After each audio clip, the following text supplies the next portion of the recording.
Welcome to the Flora podcast, a place where we help you create a life you're excited about. Welcome back to the podcast. I'm Flora, and today we're going to talk about how to do those things that you really don't want to do, that you know will ultimately give you the life that you've been wanting and give you the feeling that you're wanting and also give you the results that you've been craving, such as losing weight, moving, getting a job promotion, getting a job, getting that spouse, anything and everything that you say that you want and that you crave and desire deep in your heart. This will help you get it, even though the actions sometimes might feel really, really hard and unmotivating. If you're new to my podcast, hi, I'm Flora Sage. I am a simplification coach, and I help you align your life with tiny 1-degree shifts.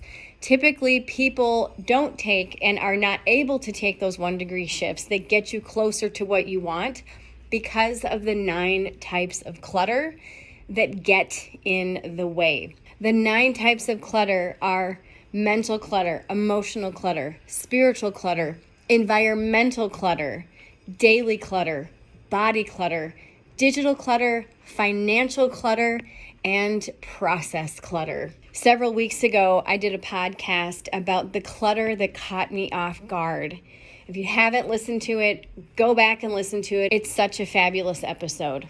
Now, getting back to the topic that we're talking about today, doing the things that are hard to get those things that you truly want. So let's define hard.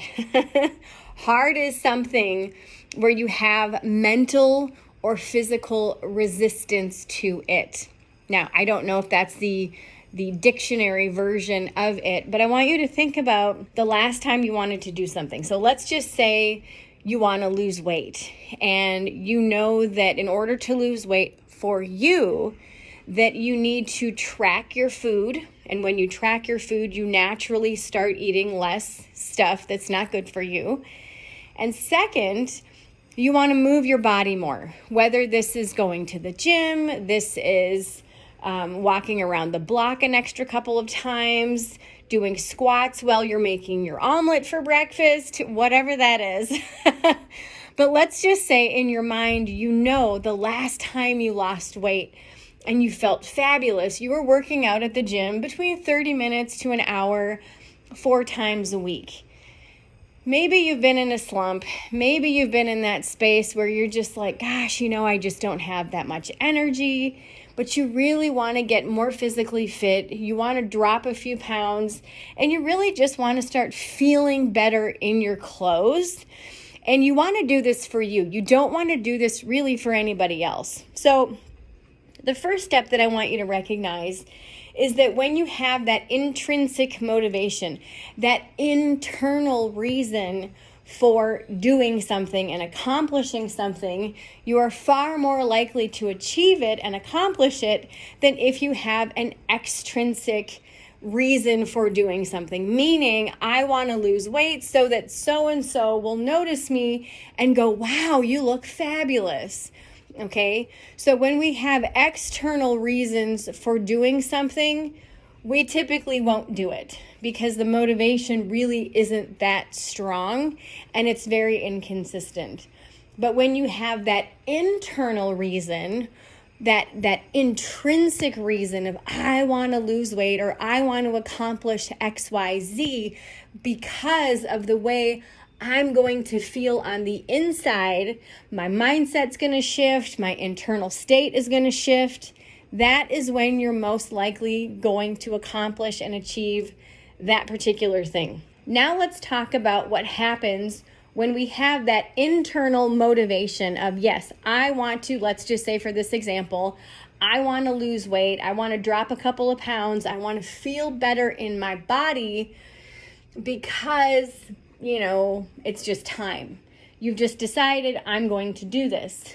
But the thought of going to the gym or tracking your food feels hard. You feel this internal resistance. Well, what's happening is your brain synapses isn't used to firing that way. Several weeks ago, we talked about triggers and we talked about your brain firing and those synapses firing. In my book, The 1 Degree Shift, I talk about habits and I talk all about your brain chemistry and what happens when we create habits and why we create habits. So when you set out to do something such as, let's just say, lose 10 pounds, and you go to create these new habits of tracking your food and a new habit of working out more or going to the gym, well, those synapses haven't been firing for a very long time. And so what happens is, because you change what you're doing throughout the day, it's going to feel hard because those normal synapses that are firing, those normal habits that you're doing on a day-to-day basis aren't getting fired. So your brain is going, hey, wait a minute. What's going on here? If you read my book, you know that the brain is optimized for efficiency. Anytime we do anything, the prefrontal cortex scans your environment and scans the process and the way in which you do something, and it tries to find an efficient mode of doing that particular thing. What it does then is it stores it in the basal ganglia. When it does that, when it sends it back from the prefrontal cortex to the basal ganglia part of our brain, which is the habit center of our brain, it creates that neural pathway. The next time we do it, it says, I remember this. And it goes back to that program, it goes back to that neural pathway and sees if it can make it even more efficient. The reason why your brain does this is because when we do something new, the prefrontal cortex is an energy hog. It uses all of our blood glucose, which is the blood sugar that we have in our brain, that gives us the energy to make decisions, and it gives us energy to do the things with our brain. So that is why the brain sets up these neural pathways and creates habits so that we can conserve the amount of blood glucose that we use throughout the day. So when you set out to go do something new or change a habit that maybe you've been doing for years, like let's just say in college, you used to work out all the time, you tracked your food, you were feeling fabulous, and then life happened and you stopped doing that habit and you created new habits. Now you're in a phase of your life where you want to start tracking your food again and you want to start working out more efficiently and with more regularity. So now what you're doing is you're switching back to those older neural pathways. Again, the reason why that this feels hard is because your brain literally is going back and saying, oh, wait a minute, hang on, I remember this. Now, what happens when we stop using a neural pathway? It gets weaker and weaker and weaker, and often over time, completely disconnect. So when we go to create a new habit, you may think, I used to do this before. Why is this so hard to get back? Why is this so hard for me to get back into this routine again? Well, simply because you are truly making new neural pathways to create this new habit and this new series of habits in your life. You're also dissolving and getting rid of these other habits that you've been doing, such as eating breakfast and sitting on the couch and not working out, not tracking your food. So you truly are making new neural pathways and dissolving old neural pathways. So how can you let this feel easy? How can you recognize that, yes, okay, I'm creating new neural pathways, I'm creating new habits in my brain, but how can I let it be easy? How can I let this hard thing or this thing that feels challenging or hard for me, how can I let it feel easy? You simply do it. You simply do it. And I know that's probably not what you want to hear. But the thing is in order to create a new habit and a new neural pathway, you simply just do it. And when you do it, again, the prefrontal cortex, this is that front part of the brain, like basically like your forehead, okay? So the space in your brain right behind your forehead, that is your prefrontal cortex. That recognizes, oh, hey, right after they have their breakfast and their coffee, they pull out MyFitnessPal on their phone and they log their food. Okay, this is something new. I'm going to make note of this and bring it back to the basal ganglia. And we're going to start making a new synapsis or a new neural pathway, aka a new habit. After lunch, you pull out your phone. You bring up MyFitnessPal. I'm just using that as an example. This is not a sponsored ad. And you log your food. Your brain goes, oh, we're doing it again. All right, let's go store this back in the basal ganglia. Let's create that neural pathway, aka we're creating that habit. After a snack this afternoon, you pull out your phone. You pull out MyFitnessPal. See what I'm saying? Your prefrontal cortex goes, oh, awesome. Okay, let's do this. They do it again.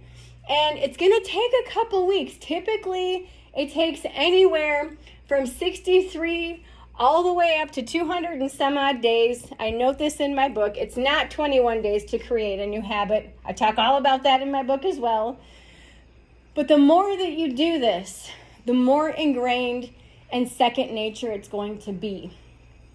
The more that you just make yourself do it, the faster those neural pathways are going to be created, the faster those synapses are going to be ingrained into your brain, and the faster those habits are going to be solid. Let's just say you've been logging your food for 2 weeks and you're like, oh my gosh, I got this. This feels really good. I'm starting to notice a difference in my physical body. My clothes are feeling better. All just from logging your food. Now what happens is now you're like, you know what? I think I'm going to add going to the gym at least today. So let's just say that you prefer working out in the afternoon. So you have your lunch, you work for a couple more hours, and you realize, you know what? I think it's time for me to go to the gym, even just to go and show up, look around, maybe get on like the stair stepper for 10 minutes. So you lace up your shoes, you drive to the gym, you scan your little key fob thingy bob, and then you walk around, you look at everything, and your brain is going, this is nice, this is new. Okay, again, that prefrontal cortex is, okay, it's 3 o'clock, and they just drove to the gym, scanned their key fob, walking around, jumped on the stair stepper, went on it for 10 minutes, went to the locker room, did some whatever, freshened up, and then came back home, and it's now 4 o'clock. Okay, cool. I'm going to store this for later to see if we're going to use it so that we can create an efficient pattern, again, to save blood glucose. So then if we do it tomorrow or the next day, we already have that routine and that habit that we can count on so that we can start making it habitual so that we don't have to be so alert. Because again, when we're doing something new, the prefrontal cortex is on high alert. It scans, it looks for patterns, and it takes up and uses all of our blood glucose. When we do something habitually, your prefrontal cortex goes, yeah, basal ganglia, do you got this? And the basal ganglia is like, I got it. And it goes into habit mode. That's why you don't have to think about driving your car, because it's habit, it's habitual. Those synapses fire without you even thinking about it. You know exactly how to start the car, back out, or pull through. Think about when you first started to drive. You sat down and you're like, oh my God, there's so much to think about. I need to do the gas and then the brake, and then if it's a stick shift, you got to figure out how to do that. That's why we store things in the basal ganglia. That's why we have synapses and habits to rely on, so we can conserve the blood glucose for other things that we're doing in our life. Fast forward, not tomorrow, but the next day, about 2:30, 2:45, you're like, you know what? I think I'm going to go to the gym again. You leave the house at about 3 o'clock. Your brain goes, oh, it's 3 o'clock. Hang on. I think we're headed to the gym. Yep, we're headed to the gym. Okay, let's activate those synapses that we created a couple days ago. Boom. All right. They activate that synapses. They start to scan to see if this is similar or the same as what you did a couple days ago. You go to the gym, you decide, I'm going to do the elliptical today instead of the stair stepper. Oh, nice. All right. But again, you go for 10, 15, maybe 20 minutes. You go to the locker room, you come back, you're home about 4:15. Your brain, again, stores that in the basal ganglia. It creates that synapses, aka it's starting to create that habit. The next day, you do the same thing, 3 o'clock. You head to the gym. You come back between 4 and 4:30. Your brain goes, awesome, okay, we're going to keep storing this, and the more that you do it, the stronger that habit is going to be, aka the stronger that message from the prefrontal cortex to the basal ganglia in the form of a synapsis or that neural pathway firing, so that it starts to become easy. So again, to sum up, the way to do something that you want to do, but that it feels hard, is you just need to start doing it. And when you start doing it, the very second you start doing it, your prefrontal cortex will say, oh, hey, they're doing something new. Let's create a neural pathway to create a habit to conserve energy, so the next time they do it, it's easier and easier and easier. And I promise you, when you think about habits in this way, and you know that the easiest way to create a habit is to just start doing it, and when you do it, remember and remind yourself, when I'm doing this today, my prefrontal cortex is telling the basal ganglia, which is like in the kind of the back middle of the brain, it's telling the basal ganglia I am creating a new habit, and it's creating a new neural pathway. It's creating a new synapsis. And I know tomorrow it's going to feel a little easier. And the next day it's going to feel a little easier. So today is when it's going to feel the hardest, is the first time you do it. And then the next time, and then the next time.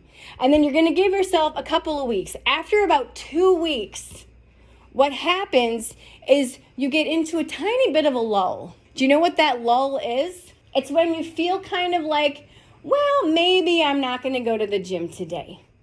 Maybe I won't log my food. You know what's happening? That old neural pathway that you haven't used in 2 weeks is now breaking apart. It's dismantling. And that new neural pathway that you've been creating for the last 2 weeks is getting stronger and stronger and stronger. And your brain recognizes that shift in the blood glucose. It's so fascinating. It's so freaking fascinating. Now that you know about how these neural pathways are created, how these synapses are sent from one part of the brain to the other, how these new habits finally get ingrained, and what happens when you have that little bit of a lull, I want you to think about that one thing that you've been really, truly desiring to do in your life. And I want you to think about what would happen if you start today, 1 month from now, what your life would look like. Really give yourself permission to do that.